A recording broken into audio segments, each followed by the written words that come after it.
Hello our dear student, most welcome. I hope आप सभी अच्छे से होंगे। एज यूजुअल हमारे पास जो प्रीवियस पेपर सॉल्यूशन है उसी सीरीज को कंटिन्यू कर रहे हैं और इस बार जो है हम इंडियन इंजीनियरिंग सर्विसेज 2023 का जो पेपर है उसको सॉल्व कर रहे हैं। इसके 4-5 सेशन हम ले चुके हैं और उसी सेशन को कंटिन्यू करते हुए आगे बढ़ते हैं। वी आर ट्राइंग दैट के हर एक क्वेश्चन को डिटेल से सॉल्व किया जाए सो दैट आपके कंसेप्ट भी क्लियर हो एज वेल एज आपके दूसरे एग्जाम जो आप प्रिपेयर कर रहे हैं उसकी भी प्रिपरेशन अच्छे लेवल पे चेक हो सके। इसी सीरीज को आगे बढ़ाते हुए हम आगे बढ़ते हैं क्वेश्चन नंबर 103 से आगे बढ़ते हैं। क्वेश्चन नंबर 103 क्या दिया हुआ है? कंसीडर द, पहले क्वेश्चन पढ़ लेते हैं हम और फिर उसके बाद ऑप्शन को रीड आउट करेंगे। Consider the following table for different type of buses where each set may consist of any parameter V is the voltage magnitude, P is the real power injection, Q is the reactive power and delta is the phase angle। Bus type, तीन bus की type दी हुई है हमारे पास। इन general load flow analysis में हम यही देखते हैं कि तीन टाइप की बसेस होती है, लोड बस, स्लैक बस एंड जनरेटर बस। उसमें set of quantities to be specified for the bus, set of quantities to be obtained for the bus. इस क्वेश्चन का मतलब समझिएगा। लोड फ्लो एनालिसिस में जब हम मान लीजिए ये बस ए है और बस बी है, तो लोड फ्लो एनालिसिस का टारगेट क्या रहता है कि एट ईच एंड एवरी बस पे हम चार पैरामीटर पता कर सके। तो सबसे पहले तो हमारे पास एक्टिव पावर, फिर रिएक्टिव पावर, फिर voltage magnitude and then angle उसका रहेगा जो उसको हम कैलकुलेट करते हैं। तो हर एक बस पर दो क्वांटिटी पहले से स्पेसिफाइड होती है और दो अननोन क्वांटिटीज को हम ऑब्टेन करते हैं। यही हमारा टारगेट रहता है। चार में से दो नॉन होगी, दो अननोन होगी। अब हमें ये देखना है कि जो यहाँ पर बसेस होती है उनको तीन कैटेगरी में हम डिवाइड करते हैं अकॉर्डिंग टू नॉन क्वांटिटीज या नॉन स्पेसिफाइड क्वांटिटीज। हमारे पास क्या कौन कौन सी होती है? लोड बस होती है। लोड बस में पी और क्यू हमारे पास नॉन होता है, पी एंड क्यू नॉन होता है। स्लैक बस में हमारे पास रेफरेंस बस भी बोलते हैं, स्विंग बस भी बोलते हैं, जिसमें वोल्टेज और डेल्टा हम जीरो कंसीडर करके चलते हैं, ये नॉन होता है। जनरेटर बस को पीवी बस से भी जाना जाता है या फिर रिएक्टिव पावर कंट्रोल बस के नाम से भी जाना जाता है। ये क्वांटिटी स्पेसिफाइड होती है।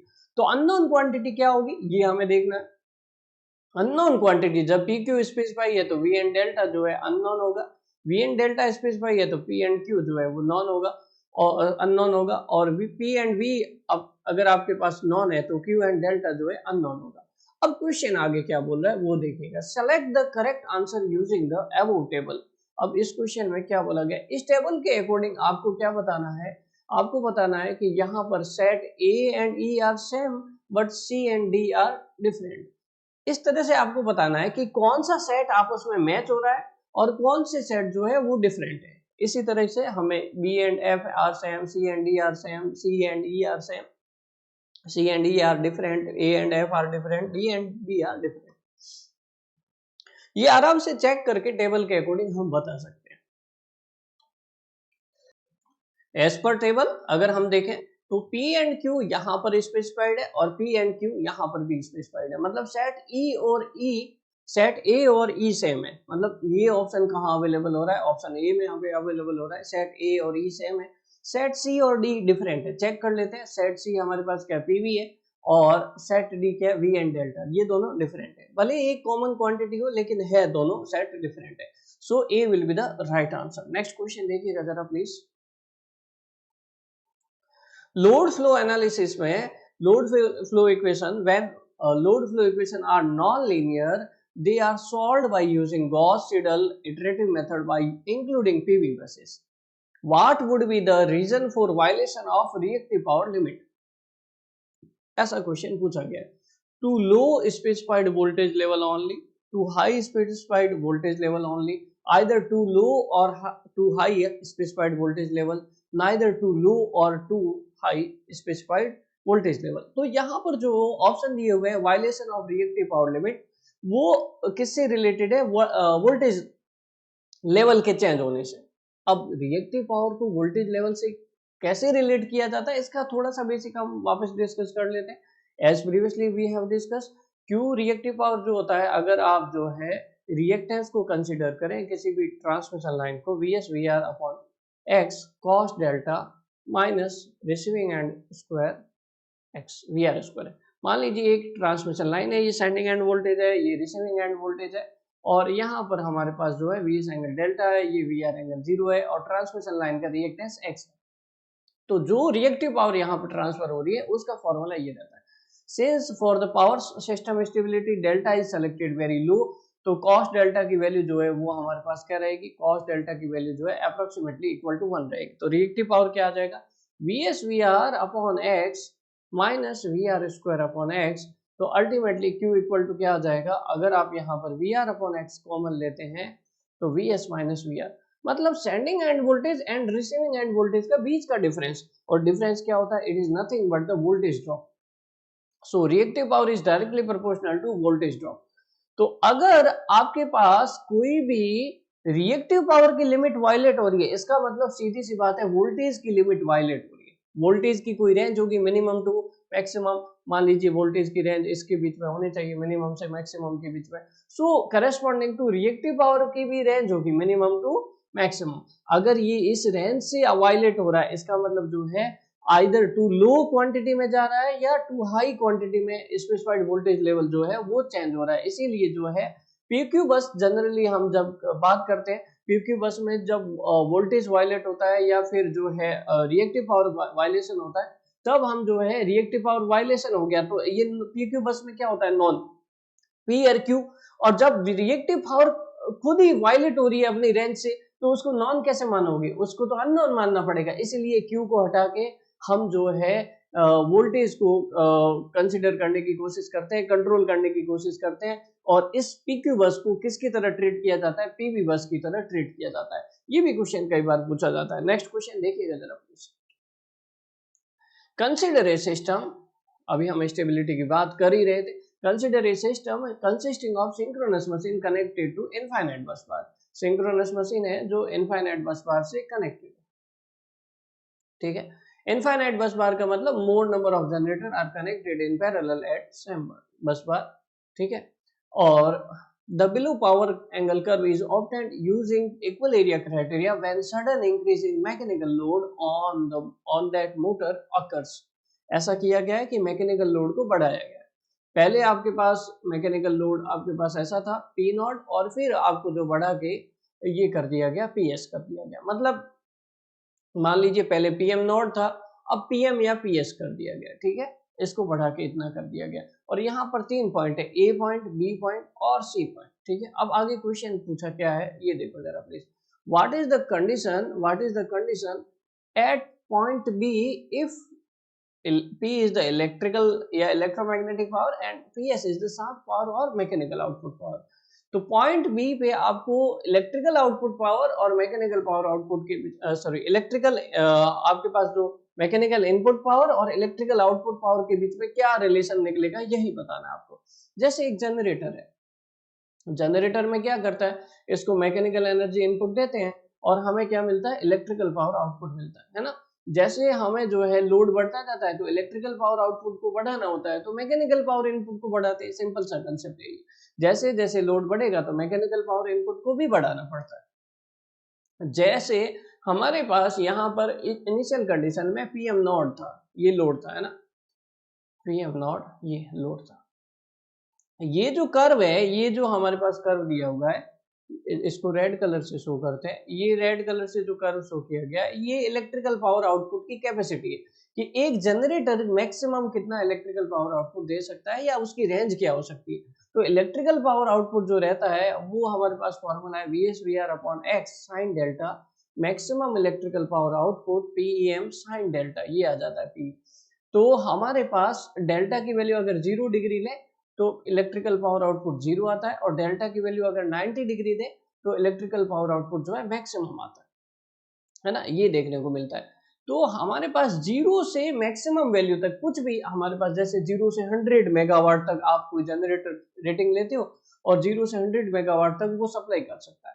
तो पहले आपके पास आपने लोड लगाया था 40 मेगावाट का मैकेनिकल लोड, क्योंकि स्टार्टिंग में कोई भी सिटी XYZ, इस सिटी X का लोड पहले था 40 मेगावाट, तो उसी के करस्पॉन्डिंग आप इलेक्ट्रिकल पावर 40 मेगावाट की जनरेट कर रहे थे और मैकेनिकल पावर भी आइडियल जनरेटर कंसीडर कर रहे हैं, एफिशिएंसी 100 मान रहे हैं, इसी को लेके हम कंसीडर करते हुए आगे बढ़ रहे हैं। तो मैकेनिकल पावर भी हमारे पास जो है 40 मेगावाट का इनपुट हम दे रहे हैं, उसी के करस्पॉन्डिंग 40 मेगावाट का आउटपुट जो उठ रहा है। अब सिटी का लोड शाम होगी, मान लीजिए सिटी का लोड बढ़ के 60 मेगावाट हो गया, तो मैकेनिकल पावर इनपुट को भी बढ़ाना पड़ेगा। मैकेनिकल पावर इनपुट को बढ़ाओगे तभी तो आउटपुट बढ़ेगा, पहले एकदम से थोड़ी बढ़ेगा। पहले हम जो है, और मैकेनिकल पावर इनपुट बढ़ाने का मतलब कोयले को ज्यादा जलाना, फिर हीटिंग करके स्टीम ज्यादा प्रोड्यूस करना, स्टीम ज्यादा प्रोड्यूस करोगे तभी तो फ्यूल इनपुट ज्यादा आएगा। तो ये इनपुट बढ़ा के आपने पीएम नॉट से PM1 कर दिया, या PM इक्वल टू PS कर दिया, है ना, PS शाफ्ट पावर, जिसको PS लिखा है, मैं PM से लिख रहा हूँ, यहाँ तक कर दिया, B पॉइंट तक। जब A पॉइंट से B पॉइंट तक सडन मैकेनिकल इनपुट बढ़ाया, सडन मैकेनिकल इनपुट बढ़ाया, तो यहाँ पे जो इस रीजन में एरिया बनता है, ये एरिया, ये जो एरिया है, इसको मान लीजिए A1 एरिया बोल दिया गया। एक्चुअली क्या हो गया, मैकेनिकल इनपुट आपने बढ़ा दिया 40 मेगावाट से 60 मेगावाट, लेकिन इलेक्ट्रिकल पावर आउटपुट अभी तक बढ़ा नहीं है। अब ये धीरे धीरे बढ़ेगा, क्योंकि धीरे धीरे बढ़ने के लिए इसको डेल्टा एंगल को धीरे धीरे बढ़ाना पड़ेगा। इस तरह से अभी हम समझ सकते हैं, थोड़ा सा जूम करके, डेल्टा एंगल को ये बढ़ाएगा इधर से, तो हमारे पास इलेक्ट्रिकल पावर आउटपुट जो है वो बढ़ेगा धीरे धीरे। जब हमारे पास मैकेनिकल इनपुट पावर ज्यादा है और इलेक्ट्रिकल आउटपुट पावर कम है, तो इसको बोलते हैं एक्सीलरेशन। मैकेनिकल इनपुट आपने ज्यादा दिया तो एक्सीलरेशन होगा, एक्सीलरेशन होगा मतलब जनरेटर की स्पीड बढ़ेगी, स्पीड बढ़ेगी। तो होता क्या है, मान लीजिए सिंक्रोनस और ये रोटर है हमारे पास, सिंक्रोनस स्पीड पे कौन घूमता है हमारे पास, ये हमारे पास आर्मेचर का एमएमएफ या आर्मेचर का फ्लक्स घूम रहा है, और रोटर जो घूम रहा है वो एनआर स्पीड पे घूम रहा है।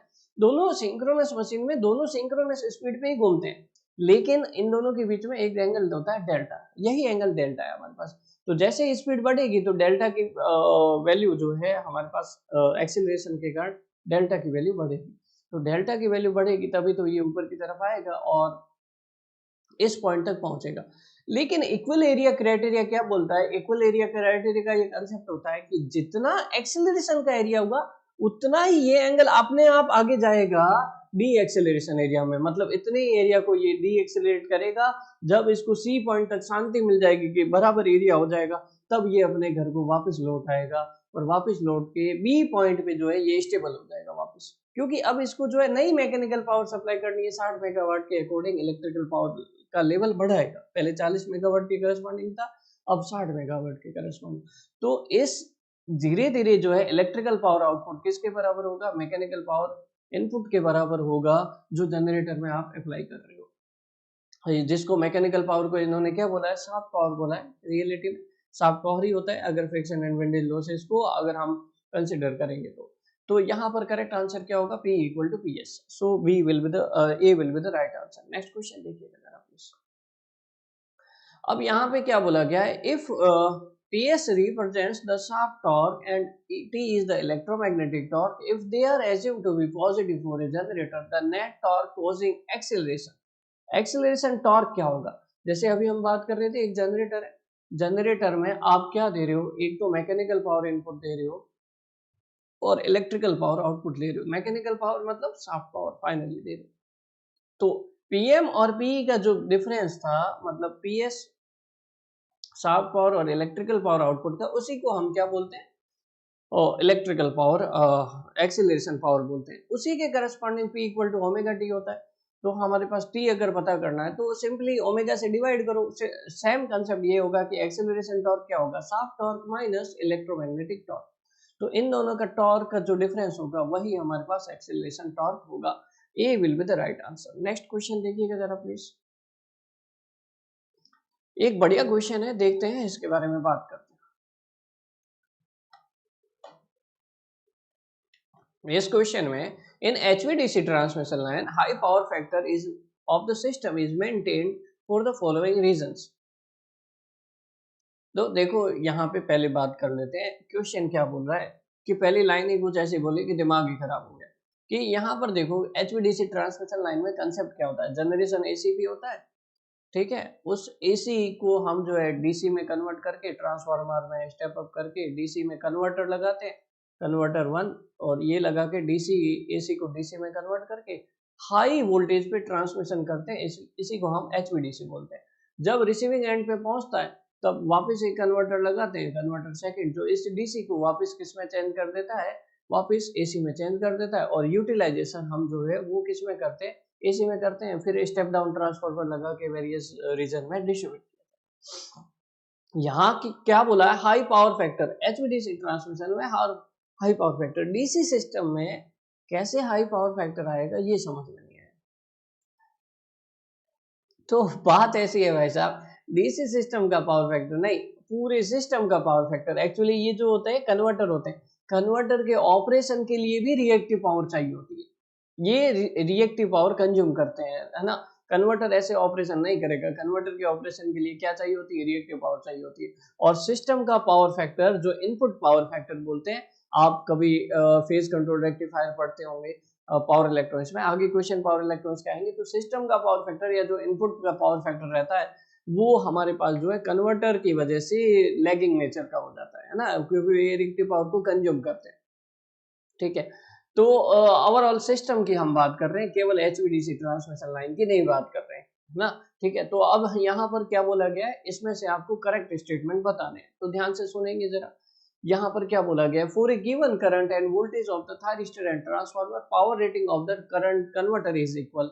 बिल्कुल गलत बात, अगर करंट और वोल्टेज की रेटिंग अगर आप चेंज करोगे तो पावर रेटिंग इक्वल कैसे रहेगी, वो भी चेंज होगी हमारे पास, है ना, इक्वल नहीं होगी, ठीक है। Stress on thyristor and damping circuit are reduce. System power factor ज्यादा होगा, सिस्टम पावर फैक्टर ज्यादा होने से क्या होगा, रिएक्टिव पावर डिमांड जो है कन्वर्टर को चाहिए वो कम चाहिए होगी, रिएक्टिव पावर कम चाहिए होगी for the operation of converter. इसका मतलब कन्वर्टर में होता है क्या, थायरिस्टर होता है, डैम्पिंग सर्किट होता है, मतलब फायर, इसको जो है कई आपको डीसी का केस है तो फोर्स कम्यूटेशन सर्किट यूज करने पड़ेंगे, इन सब के लिए ऑपरेशन के लिए रिएक्टिव पावर डिमांड जो है वो कम चाहिए होगी, तो मतलब स्ट्रेस रिड्यूस होगा, ये बिल्कुल सही बात है। For the same power to be transmitted, the current rating of the system is reduced. Also the copper losses of AC lines, है ना। तो अगर सिस्टम का पावर फैक्टर अच्छा होता है तो करंट यहाँ पे रिड्यूस होगा AC लाइन में, और AC लाइन में करंट रिड्यूस होगा, तो करंट वैसे सिस्टम के पावर फैक्टर से करंट कैसे रिड्यूस होगा, I equal to P upon cos phi. अगर सिस्टम का पावर फैक्टर बढ़ता है तो हमारे पास करंट रिड्यूस होगा, तो आई स्क्वायर आर लॉसेस भी हमारे पास रिड्यूस होंगे, ये भी सही स्टेटमेंट है। So second and third only are correct, first is the incorrect. Correct. Next question देखिएगा जरा please. Which type of hydro turbine is totally embedded in the fluid and powered from the pressure drop across the turbine? कौन सा ऐसा hydro turbine होता है, generally reaction और impulse turbine हम use करते हैं, squirrel cage turbine, impulse turbine and reaction turbine, ये ऑप्शन दिए हुए, किसमें pressure drop across the device होता रहता है। देखो मैं एक डायग्राम बताता हूँ आपको, ये दो टर्बाइन है ना, एक इम्पल्स टर्बाइन है और एक रिएक्शन टर्बाइन, ठीक है। दोनों का ऑपरेशन देखिएगा, ये हमारे पास नोजल है, ये नोजल है जो हमारे पास पहले दी हुई है, और उसके बाद आफ्टर द नोजल सिस्टम है मूविंग फ्लूइड का सिस्टम है। तो इसमें देखो जरा प्लीज, प्रेशर की बात कर रहे हैं केवल, है ना, इसमें हमारे पास प्रेशर डिक्रीज हो रहा है, नोजल एरिया में डिक्रीज हो रहा है, और इम्पल्स में जो है प्रेशर जो है बाद में ब्लेड्स पे कांस्टेंट मेंटेन रहता है। रिएक्शन में क्या हो रहा है, नोजल्स पे भी प्रेशर डाउन हो रहा है, और आफ्टर द नोजल मतलब ब्लेड एरिया में भी प्रेशर डाउन हो रहा है। तो यही क्वेश्चन पूछा था कि आफ्टर द नोजल हमारे पास सिस्टम में ब्लेड पे किस में प्रेशर डाउन हो रहा है, तो that is the reaction turbine. यहाँ पे जो है प्रेशर क्या रहता है, कांस्टेंट रहता है, प्रेशर कांस्टेंट रहता है। So what will be the right answer, B reaction turbine will be the right answer. Next question देखिएगा। By considering the standard notations, the reverse recovery time of a power diode is, देखो actually में क्या होता है, power diode की बात करें, reverse recovery time क्या होता है, पहले ये समझने की जरूरत है कि कोई भी पावर डायोड है, पावर डायोड में क्या होता है, पी एन रीजन रहते ही हैं, बीच में हमारे पास जो है थर्ड लेयर भी यूज करते हैं, कौन सी थर्ड लेयर यूज करते हैं ये आपको कमेंट करके बताना है, ठीक है। एक्स्ट्रा हम एक लेयर ऐड करते हैं लो डोपिंग लेवल की, सो दैट हाई वोल्टेज ये सहन कर सके, ठीक है। अब हम बात करते हैं, मान लीजिए यहाँ पर जो है डिप्लेशन रीजन फॉर्म हो गया, ठीक है, ये हमारे पास पावर डायोड है, पावर डायोड में हम जो है रेटिंग को थोड़ा सा चेंज करेंगे, as well as construction modification भी करते हैं। अगर एक पावर डायोड को ऑपरेट करा रहे हैं तो पावर डायोड में यहाँ पर पी और एन रीजन के बीच में ये जो डिप्लेशन रीजन रहता है, ऑपरेट कराने के लिए इन चार्ज कैरियर को जो है डिप्लेशन रीजन को ब्रेक करके अपने पेरेंट रीजन को छोड़ के इसको क्रॉस करके जाना होता है। इधर होल्स होते हैं, इधर इलेक्ट्रॉन्स होते हैं, ये क्रॉस करके इसको जाते हैं और सब कंडक्शन स्टार्ट होता है। तो अब होता क्या है, पावर डायोड जैसे एक नॉर्मल डायोड होता है, उसको तो सप्लाई बंद करी और ऑफ कर दिया, लेकिन इसमें ऐसा नहीं चलेगा। पावर डायोड में क्या होता है, इसको जब आप ऑन रख रहे हो तो ठीक है, जब ऑफ करना हो तब हमें जो है कुछ अलग यहाँ सिस्टम अप्लाई करना पड़ेगा, सो दैट अगर ऐसा नहीं करोगे कि इसको ऑफ करने के लिए आप अलग से अरेंजमेंट नहीं लगाओगे या फिर कुछ प्रोसीजर नहीं करोगे, तो जो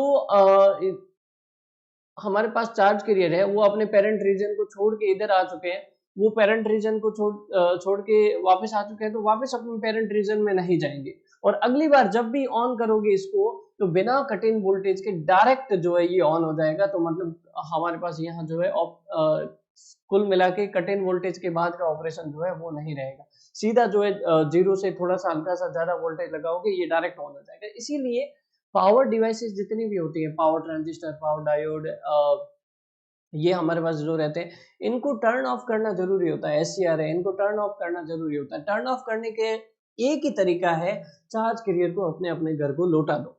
ठीक है, चार्ज कैरियर को अपने अपने घर को लौटा दो, मतलब यहाँ पर जो है चार्ज कैरियर एक तो डिप्लेशन रीजन से रिमूव कर दो, डिप्लेशन रीजन को वापस रिक्रिएट करो अगर बंद करना है, और पी और एन साइड के मतलब सेमीकंडक्टर लेयर के जो चार्ज कैरियर है उनको अपने पेरेंट रीजन में वापस लौटा दो। जब हम ऐसा रिवर्स करंट फ्लो करवाते हैं, इनको वापस लौटाते हैं, तो इस तरह से कैरेक्टरिस्टिक्स आती है। मतलब रिवर्स करंट आपको फ्लो करवानी होगी, इस तरह से ये कैरेक्टरिस्टिक्स आती है। जब कोई भी करंट नॉर्मल कंडीशन में फ्लो हो रही है, उसको जब आप ऑफ करोगे, तो ऑफ करने के बाद जो है रिवर्स डायरेक्शन में करंट फ्लो होती है। पावर डायोड में रिवर्स करंट डायरेक्शन में करंट फ्लो होती है, तो जीरो से लेके पीक रिवर्स तक हमारे पास करंट फ्लो होती है। फिर पीक रिवर्स से लेके 25% ऑफ पीक रिवर्स वहां तक करंट फ्लो होती है, और फिर वापस जो है ये रिवर्स करंट जो है, जैसे जैसे पहले तो क्या होता है कि रिवर्स करंट क्यों फ्लो होगी, क्योंकि बहुत सारे चार्ज कैरियर अपनी उल्टी डायरेक्शन में चलेंगे, अपने उल्टी डायरेक्शन में चलेंगे, तो सो दैट करंट का अमाउंट जो है धीरे धीरे इंक्रीज होगा, नेगेटिव में इंक्रीज होगा।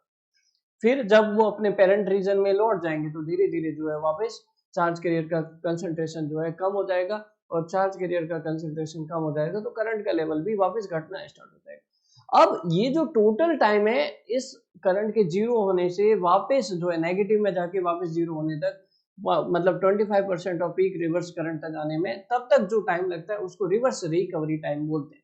इस रिवर्स रिकवरी टाइम को भी दो पार्ट में डिवाइड करते हैं, एक होता है टीए और एक होता है हमारे पास टीबी।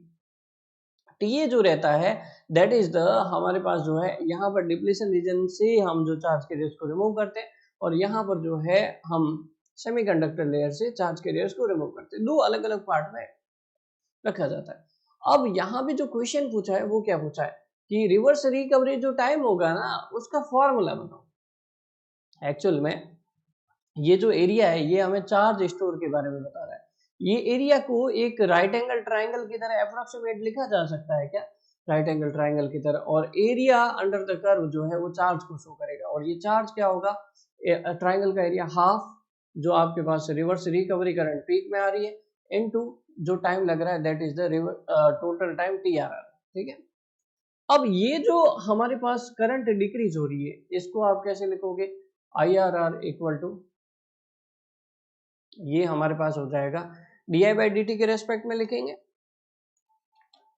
तो यहां पर क्या आ जाएगा, IRR equal to TA di/dt, है ना, ये आ जाएगा। या di/dt लिखोगे तो करंट अपॉन टाइम, ये वाला एरिया देखते हैं, इतना करंट अपॉन टाइम ऐसा लिख सकते हो, IRR अपॉन TA। तो TA को अप्रोक्सीमेटली अगर मैं TRR के इक्वल लिखूं, अप्रोक्सीमेशन लेना पड़ेगा, ऐसे नहीं आएगा फॉर्मूला, तो TRR di/dt आ जाएगा, और IRR की वैल्यू यहाँ पुट कर दोगे तो QR इक्वल टू क्या आ जाएगा, half TRR di/dt into TRR, मतलब TRR स्क्वायर हो जाएगा, और TRR का रिवर्स रिकवरी टाइम का हमें जो है फॉर्मूला देखना है, ये क्या हो जाएगा 2QR अपॉन di/dt, इसका अंडर रूट लेंगे तो ये फॉर्मूला आएगा। ठीक है, ये हमें निकालना होता है। तो यहाँ पर करेक्ट आंसर क्या होगा, A will be the right answer. Next question देखेंगे जरा please. Our drive factor. Our drive factor of a power transistor can be expressed as a base current required to.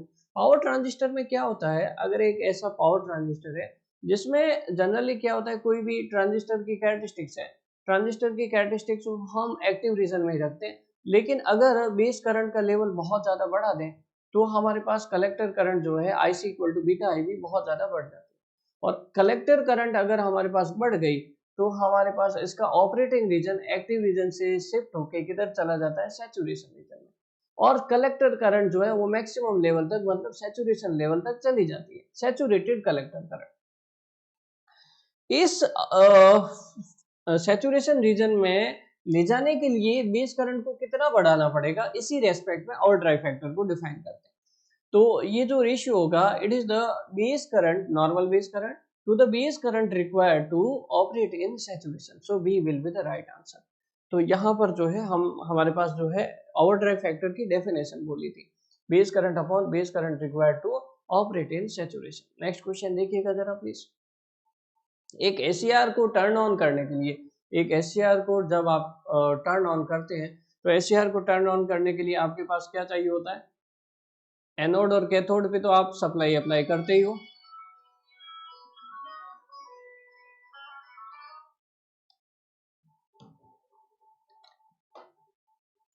Anode को positive करते हैं, cathode को negative करते हैं, forward bias तो करेंगे, और गेट सिग्नल हम अप्लाई करते हैं। अब ये जो गेट सिग्नल है, गेट सिग्नल जब आप अप्लाई करते हो तो ये हमारे पास एनोड करंट का लेवल बढ़ने लगता है, और एनोड करंट जो है लैचिंग करंट से लेके मैक्सिमम वैल्यू तक जाती है, ठीक है, एनोड करंट जाती है। जब इसकी जो टर्न ऑन प्रोसेस होती है, उस टर्न ऑन प्रोसेस में टोटल टाइम को 3 टाइम में डिवाइड किया जाता है। एक होता है डिले टाइम, एक होता है राइज टाइम, एक होता है पीक टाइम या स्प्रेड टाइम, ठीक है। तो यहाँ पर अगर वैसे डिटेल से मैंने पावर इलेक्ट्रॉनिक्स पार्ट में समझाया हुआ है, यहाँ पे मैं थोड़ा सा शॉर्ट में समझाने की कोशिश करूंगा कि यहाँ पर जो टर्न ऑन टाइम है वो उसको 3 पार्ट में डिवाइड किया गया है। ये डायग्राम देखिएगा जरा प्लीज, केवल करंट को कंसेंट्रेट करिए। यहाँ पे जो है ये लेचिंग करंट से बड़ा है और मैक्सिमम आईए तक जाना है हमें, है ना, यहाँ से यहाँ तक जाना है। तो लैचिंग करंट से 0.1 मतलब 10% ऑफ आईए जो बढ़ रही है हमारे पास एनोड करंट, क्योंकि डिप्लेशन रीजन ब्रेक होगा तो धीरे धीरे चार्ज कैरियर का लेवल इंक्रीज होगा, चार्ज कैरियर का लेवल धीरे धीरे इंक्रीज होगा तो करंट का लेवल भी धीरे धीरे इंक्रीज होगा। ये जो हम धीरे धीरे बोल रहे हैं ये हमारे पास जो है माइक्रो सेकेंड की बातें, बहुत ही कम सेकेंड की बातें, हमारे पास बहुत कम टाइम की बातें, है ना। तो ये जो है केवल एक्सप्लेन करने के लिए धीरे धीरे बोल रहे हैं, ठीक है। अब हमारे पास जो है यहाँ पर हमारे पास जो है धीरे धीरे डिले टाइम 10% तक आईए तक बढ़ने में जो टाइम लगेगा that is the delay time. 10% से लेकर 90% आईए तक बढ़ने में जो टाइम लगेगा that is the right time, और राइज टाइम के बाद जो है 100% तक बढ़ने में जो टाइम लगेगा वो पीक टाइम।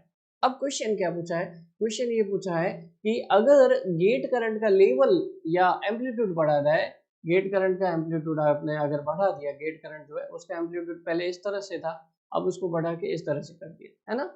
अगर आपने एम्पलीट्यूड बढ़ा दिया तो क्या होगा, डिले टाइम डिक्रीज होगा और राइज टाइम इंक्रीज होगा, डिले टाइम और राइज टाइम दोनों इंक्रीज होंगे, डिले टाइम डिक्रीज होगा और राइज टाइम अनअफेक्टेड रहेगा, डिले टाइम इंक्रीज होगा और राइज टाइम डिक्रीज होगा। ये बात तो पक्की है कि टाइम डिक्रीज होगा, कौन सा डिक्रीज होगा कौन सा नहीं डिक्रीज होगा ये हमें देखना है, क्योंकि गेट पल्स का मैग्नीट्यूड बड़ा होगी, so more number of charge carrier are injected at the depletion region, depletion region जल्दी से ब्रेक होगी तो टाइम तो ऑन होने में कम ही लगेगा, ये बात तो पक्की है कि ऑन टाइम घटेगा।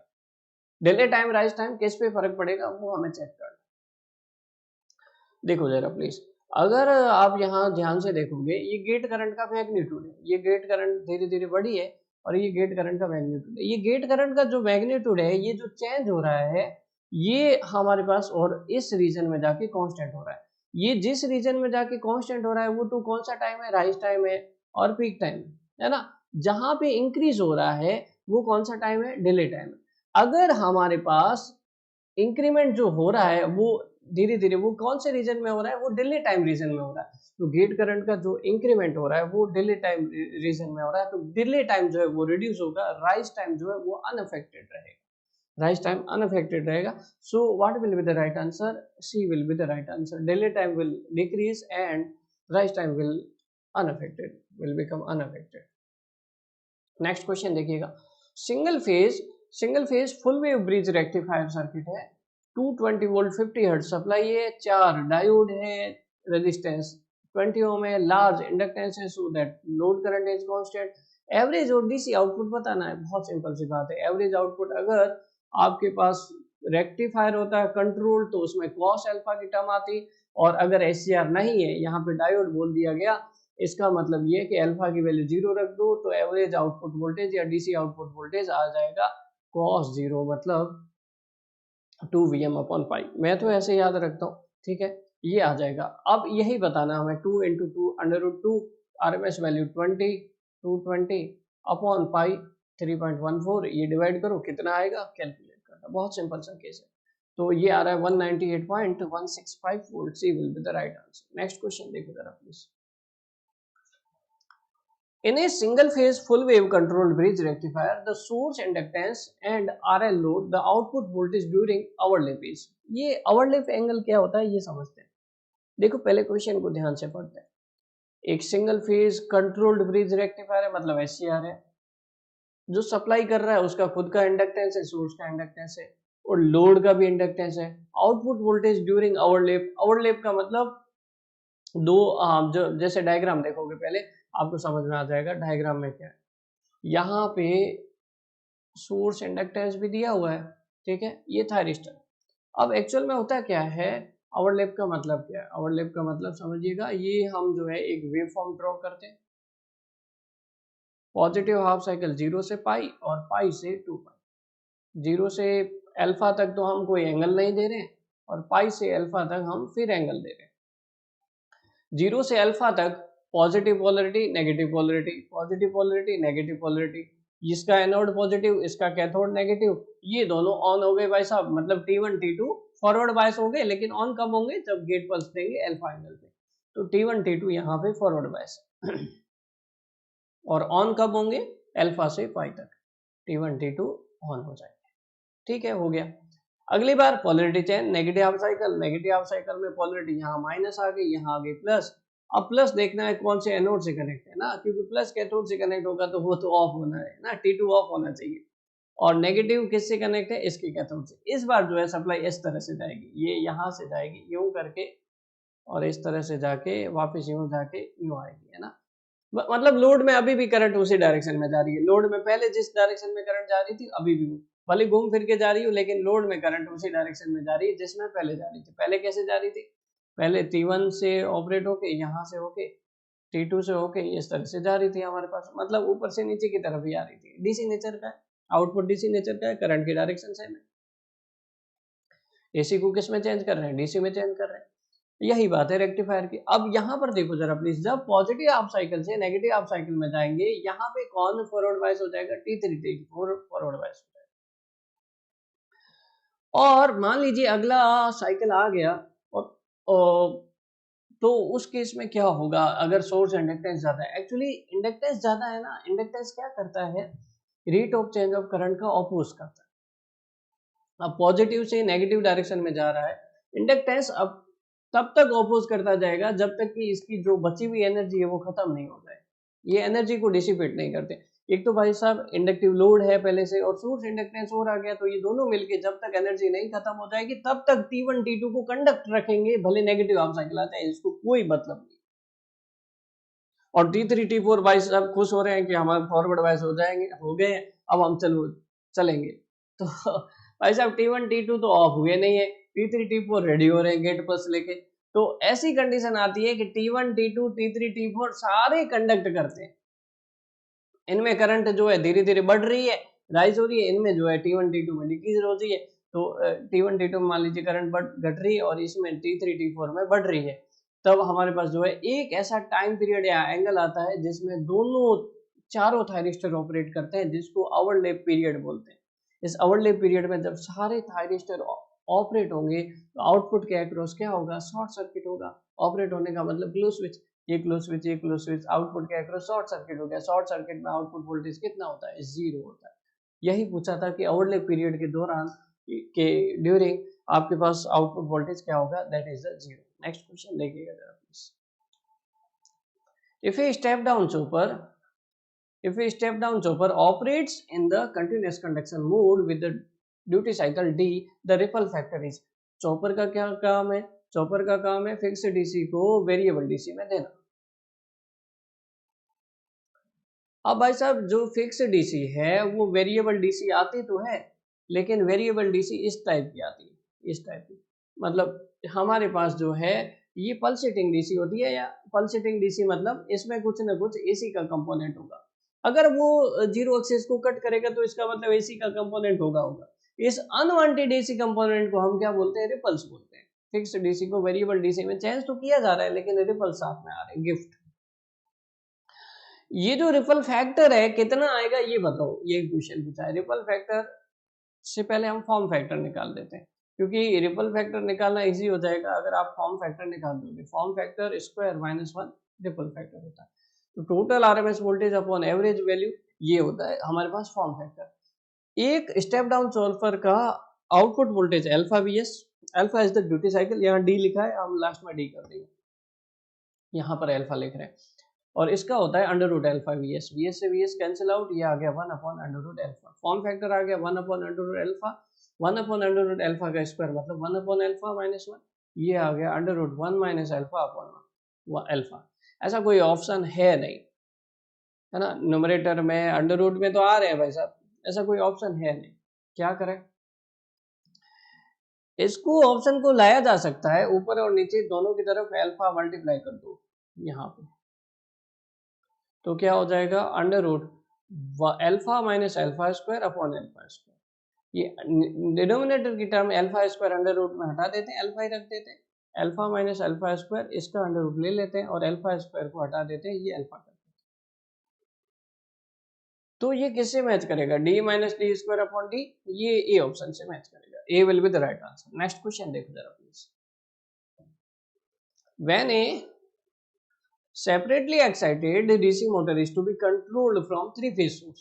एक थ्री फेज सोर्स है, हम एक सिंगल फेज का इक्विवेलेंट सर्किट बना रहे हैं और सेपरेटली एक्साइटेड है, बीच में हम इसको कंट्रोल करना है तो क्या लगाते हैं, कन्वर्टर लगाते हैं। थ्री फेज सोर्स है तो थ्री फेज कन्वर्टर लगाएंगे, आप फुल कन्वर्टर लगाएंगे, सेमी कन्वर्टर लगाएंगे, ये हम देखें। और यहाँ पे सेपरेटली एक्साइटेड डीसी मोटर, ये सेपरेटली एक्साइटेड डीसी मोटर है।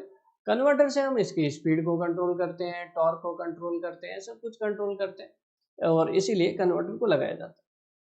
इसी के साथ साथ इसका ऑपरेशन भी चारों क्वाड्रेंट में हम कर सकते हैं, मतलब speed positive torque positive, speed negative torque negative, torque positive speed negative, इस तरह से हम चारों क्वाड्रेंट में इसका ऑपरेशन कर सकते हैं।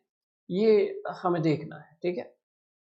अब यही बोला है क्वेश्चन में कि एक थ्री फेज सोर्स से कनेक्ट किया गया, बीच में ऐसा कन्वर्टर कनेक्ट किया गया जो इसको केवल फर्स्ट क्वाड्रेंट में ऑपरेट करेगा, केवल फर्स्ट क्वाड्रेंट में ऑपरेट करेगा। थ्री फेज ड्यूअल कन्वर्टर, ये इसको चारों क्वाड्रेंट में ऑपरेट कराता है, तो ये ऑप्शन होगा नहीं ड्यूअल कन्वर्टर का।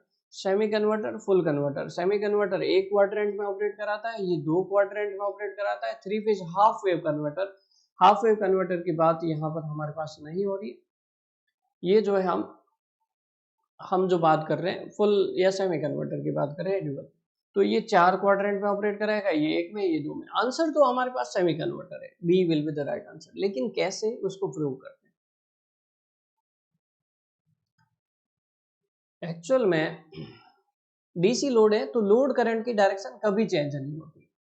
जैसे मान लीजिए ये आई नोड है, ये वी नोड है, ये माइनस वी नोड, ये माइनस वी नोड। एक थ्री फेज सेमी कन्वर्टर होता है, उसका जो आउटपुट एक्सप्रेशन होता है 3 VML upon pi 2 pi 1 plus cos. और थ्री फेज जो फुल कन्वर्टर होता है उसका आउटपुट एक्सप्रेशन जो रहता है V not equal to 3 VML upon pi cos. इस alpha is the firing angle that can be change from 0 to 180 degree. अगर आप इसमें अल्फा 0 रखोगे तो इसका वैल्यू जो आएगा cos 0 का वैल्यू जो है हमारे पास 1 रहेगा, ये आ जाएगा 3 VML अपॉन पाई आउटपुट जो आएगा। उसके बाद अल्फा 90 रख दो, अल्फा की वैल्यू 0 से 180 के बीच में रख सकते हैं, अल्फा की वैल्यू 90 रख दो तो 3 VML अपॉन 2 पाई आ जाएगा, और अल्फा की वैल्यू 180 रख दो तो 1 माइनस 1 जीरो हो जाएगा, और उसके बाद जो है आउटपुट जीरो आ जाएगा, अल्फा की 180 वैल्यू पे आउटपुट जीरो आ जाएगा। मतलब आउटपुट को पॉजिटिव में ही रखा गया है, ये भी पॉजिटिव, ये भी पॉजिटिव, ये भी पॉजिटिव, घट रहा है भले ही अल्फा को बढ़ाने में फायरिंग एंगल पर, लेकिन आउटपुट पॉजिटिव है, वोल्टेज हमेशा पॉजिटिव है, लोड करंट तो पहले से पॉजिटिव थी, इसका मतलब कौन सा क्वाड्रेंट है, केवल फर्स्ट क्वाड्रेंट का ऑपरेशन। फुल कन्वर्टर भी देख लेते हैं, इसमें अल्फा 0 डिग्री करिए, 90 डिग्री करिए, फिर 180 डिग्री करिए, तीनों फेज देख लेते हैं। यहाँ पे आउटपुट 3 VML अपॉन पाई 0 डिग्री पे, यहाँ पे आउटपुट 90 डिग्री पे 0, और यहाँ पे 3 VML पाई माइनस। तो पॉजिटिव है यहाँ पे, फिर 0 है, फिर नेगेटिव हो गया, तो पॉजिटिव से 0 जा रहा है, 0 से वापस नेगेटिव जा रहा है, इसका मतलब सेकेंड क्वाड्रेंट भी इसके ऑपरेशन में आ जाएगा। It is the difference between semi converter and full converter. Half controlled और फुल कंट्रोल्ड का मतलब क्या होता है, very important question. Half control का मतलब by controlling the firing angle from 0 to 180 degree only first quadrant या only one quadrant operation is achieved, only motoring mode, correct, only rectifier mode, that is the half control. Full control का मतलब क्या होता है, by controlling the firing angle alpha from 0 to 180 degree, both quadrant, first quadrant and second quadrant of operation can be obtained, मतलब motoring mode and braking mode। Motor को जो है कई बार आप एप्लीकेशन में यूज करते हैं, इंडस्ट्री में वहां ब्रेकिंग मोड भी यूज करना पड़ता है, ठीक है, and braking mode, rectifier mode as well as inverter mode, in both mode operated, that is the fully controlled। fully controlled का मतलब मोटर हो गया, जनरेटर भी हो गया, मतलब generating braking mode, regenerative braking mode हो गया, रेक्टिफायर हो गया, इन्वर्टर हो गया, उसको फुल्ली कंट्रोल बोलते हैं। We are controlling the firing angle alpha from 0 to 180 degree itself, उसी को तो चेंज कर रहे हैं, लेकिन किस में कौन सा क्वाड्रेंट आ जाए ये डिपेंड करता है। जिसमें हमारे पास दो क्वाड्रेंट का ऑपरेशन आ जाए उसको हम जो है फुल्ली कंट्रोल बोलते हैं, और जिसमें केवल एक का आ जाए उसको हम हाफ कंट्रोल बोलते हैं, और चारों का आ जाए तो ड्यूअल कन्वर्टर। नेक्स्ट क्वेश्चन देखेंगे जरा,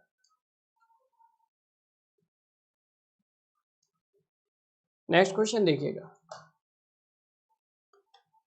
A wound rotor or slip ring asynchronous motor induction motor, that is the slip ring induction motor, ठीक है, is commonly used as a drive in overhead crane, high starting torque, load equalization, which of the following speed control is adapted, stator current control, stator rotor resistance control, voltage and frequency control। ये V/F control scheme है। ये जो है हमारे पास ये method जो है A method, C method, D method, ये जो है स्क्वेयर केज इंडक्शन मोटर में यूज होते हैं, है ना। उसमें भी जो फेमस है that is the V/F control scheme. लेकिन स्लिप रिंग इंडक्शन मोटर में किसी स्टार्टर की जरूरत नहीं होती है, रोटर रेजिस्टेंस इटसेल्फ सारे काम कर देता है, वो स्टार्टर भी बन जाता है, स्पीड कंट्रोलर भी बन जाता है, सब कुछ कर लेता है। Rotor resistance slip ring induction motor की यही एडवांटेज होते हैं। उसमें by controlling the external rotor resistance starting torque को कंट्रोल किया जा सकता है, स्पीड को कंट्रोल किया जा सकता है, स्टार्टिंग करंट को लिमिट किया जा सकता है, all thing can be controlled. बस एक ही प्रॉब्लम होती है कि स्लिप रिंग लगी होती है, जिसके कारण इसकी मेंटेनेंस कॉस्ट बहुत ज़्यादा होती है, बार बार जो है स्लिप रिंग को हमें जो है मेंटेन करना पड़ता है। जैसे कि आप यहाँ डायग्राम में देखेंगे तो डायग्राम में हमारे पास ये स्टेटर है, ये रोटर है, रोटर के एक्सटर्नल टर्मिनल को स्लिप रिंग के थ्रू जो है एक्सटर्नल रेजिस्टेंस से कनेक्ट कर देते हैं, और इस एक्सटर्नल रेजिस्टेंस को घटा बढ़ा के हम जो है स्टार्टिंग में इस एक्सटर्नल रेजिस्टेंस को हाई रखते हैं, और रनिंग कंडीशन में इस एक्सटर्नल रेजिस्टेंस को लो रखते हैं। हाई रखने से टॉर्क हाई आता है, स्टार्टिंग टॉर्क हाई आता है, और स्टार्टिंग करंट जो है वो लो आती है। रनिंग में लो रखने से एफिशिएंसी अच्छी मेंटेन होती है। तो ओवरऑल हमारे पास ये कंडीशन होती है, ये इसका एडवांटेज होता है। इसी हाई लो की कंडीशन को ऑब्टेन करने के लिए हम जो है डबल केज या डीप बार रोटर यूज करते हैं स्क्वेयर केज इंडक्शन मोटर के केस में, क्योंकि उसमें रोटर रेजिस्टेंस वेरिएबल तो होता नहीं है, यही चीज ऑब्टेन करने के लिए डबल केज यूज करते हैं। हालांकि आजकल डबल केज यूज करने की जरूरत नहीं है। V/F कंट्रोल स्कीम जो है वो बहुत बढ़िया है। ये सारे मेंटेनेंस कॉस्ट भी घट जाती है, ये सारे जो चीजें हमें यहाँ मिल जाती है जो टोटल रेजिस्टेंस कंट्रोल मेथड में थी। Which one of the following is statement is correct in case of series resonant converter? अब रेजोनेंट कन्वर्टर क्या होता है? बहुत सिंपल सा केस है। बहुत सारे रेजोनेंट कन्वर्टर होते हैं, zero voltage, zero current, series, parallel, बहुत सारे होते हैं। रेजोनेंट कन्वर्टर मतलब एक पावर कन्वर्टर जो हमारे पास जिसमें रेजोनेंट सर्किट का यूज हो रहा हो। रेजोनेंट सर्किट मतलब किसी एक पर्टिकुलर फ्रिक्वेंसी पे रेजोनेंट सर्किट मतलब इंडक्टेंस और कैपेसिटेंस उसमें इंक्लूड हो, ठीक है, ऐसा सर्किट, ट्यून सर्किट, उसका यूज किया गया हो, ऐसे कन्वर्टर को रेजोनेंट कन्वर्टर बोलते हैं। रेजोनेंट कन्वर्टर के कई सारे एडवांटेज है, लेकिन ये जो क्वेश्चन है उसके बारे में हम देख लेते हैं। इन डेप्थ जाने की जरूरत नहीं। सीरीज रेजोनेंट कन्वर्टर में जो आउटपुट वेवफॉर्म होती है does not depend upon the damping factor of load impedance. ये डी करेक्ट आंसर होगा। इसमें अगला जो क्वेश्चन है इसी सेम टॉपिक से, ये सेम ऐसा होता ही है। Which of the following switching techniques is commonly opted in resonant converter? Frequency switching, zero voltage switching, zero current switching और current switching। इसमें सी करेक्ट आंसर होगा। क्यों? क्योंकि देखिए जरा प्लीज, जो भी रेजोनेंट कन्वर्टर होते हैं उसमें पावर डिसिपेशन को कम करने के लिए, पावर डिसिपेशन मतलब वोल्टेज और करंट का प्रोडक्ट कम करने के लिए, उसको जब ऑफ, पावर डिसिपेशन कब होता है? जब एक कंडीशन से दूसरी कंडीशन में स्विच को ऑन करते हैं। कन्वर्टर मतलब स्विच होंगे, थायरिस्टर होंगे, मॉसफेट होगा। जब स्विच को ऑन ऑफ करते हैं तो स्विचिंग लॉसेस होते हैं। इस स्विचिंग लॉसेस को कैसे रिड्यूस किया जा सकता है? स्विच के अक्रॉस जो वोल्टेज आ रहा है, करंट आ रही है, उसको जीरो बना के, किसी एक को जीरो बना दो, स्विचिंग लॉसेस जीरो हो जाएंगे। तो जब हमारे पास वोल्टेज की जीरो स्टेट आती है या करंट की जीरो स्टेट आती है, तभी हम जो है ये मेथड प्रिफर करते हैं, जिससे कि पावर डिसिपेशन, स्विचिंग लॉसेस कम से कम हो जाते हैं। ये रेजोनेंट कन्वर्टर का एक टाइप, जनरली ये टेक्निक प्रेफर करते हैं। इन जीरो वोल्टेज स्विचिंग में एक प्रॉब्लम है, इसको कहां पर यूज नहीं करते हैं? जहां पे इंडक्टिव लोड हो या ट्रांसफार्मर लगा हो, वहां पर इसको यूज नहीं करते। क्यों नहीं करते भाई साहब? कि वोल्टेज तो जीरो हो गया लेकिन करंट जीरो नहीं है। वोल्टेज भले ही जीरो हो गया लेकिन करंट जीरो नहीं है। करंट इंडक्टिव लोड में, इंडक्टर तो भाई साहब ऐसा है कि ये जब तक अपनी एनर्जी नहीं खत्म करेगा तब तक किसी की नहीं सुनेगा, दुनिया का कोई माइक लाना। तो वोल्टेज जीरो हो जाएगा, लेकिन इंडक्टिव लोड में अगर आपके पास एनर्जी स्टोर है इंडक्टर में, तो स्विचिंग लॉसेस होके ही रहेंगे या फिर सर्किट डैमेज होके रहेगा जब तक कि इसकी एनर्जी स्टोर नहीं हो जाए, एनर्जी जो स्टोर है वो पूरी खत्म नहीं हो जाए। इसलिए जीरो करंट स्विचिंग को इंडक्टिव लोड या फिर ट्रांसफार्मर के केस में प्रेफर किया जाता है। क्वेश्चन नंबर 19 बेसिक क्वेश्चन है यूपीएस के बारे में। ऑफलाइन यूपीएस, ऑनलाइन यूपीएस दो टाइप के होते हैं। ऑफलाइन में आपके पास अलार्म बजता है, जाके ऑन करते हो, ऑनलाइन में डायरेक्ट ऑन हो जाता है। तो यही क्वेश्चन हमें पूछा है कि the function of static transfer switch in multi modular uninterruptible power supply system is to change. ये जब ऑनलाइन यूपीएस में यूज किया जाता है, तो जब हमारे पास पावर सप्लाई ऑफ हो जाती है तो पावर सप्लाई को यूपीएस से या पावर सप्लाई को लोड से कनेक्ट करने के लिए यूपीएस के थ्रू ये काम करता है static transfer switch. So A will be the right answer. ठीक है, इसमें बहुत बेसिक क्वेश्चन है। आप ये ब्लॉक डायग्राम देख सकते हैं। लेफ्ट डायग्राम में जो ऑनलाइन यूपीएस है उसमें स्टैटिक ट्रांसफर स्विच होता है, ऑफलाइन में नहीं होता है। तो ये जो है हमारे पास जो भी एनर्जी स्टोर है या फिर हमारे पास जो है उसको जो है फिल्टर करके आउटपुट से कनेक्ट करता है, लोड से कनेक्ट करता है, bypass static switch. Next question देखिएगा, it is the last question. SVC static VR compensator SVC is usually designed to operate at slightly lagging power factor, leading power factor, unity power factor, zero power factor। SVC क्या होता है actually?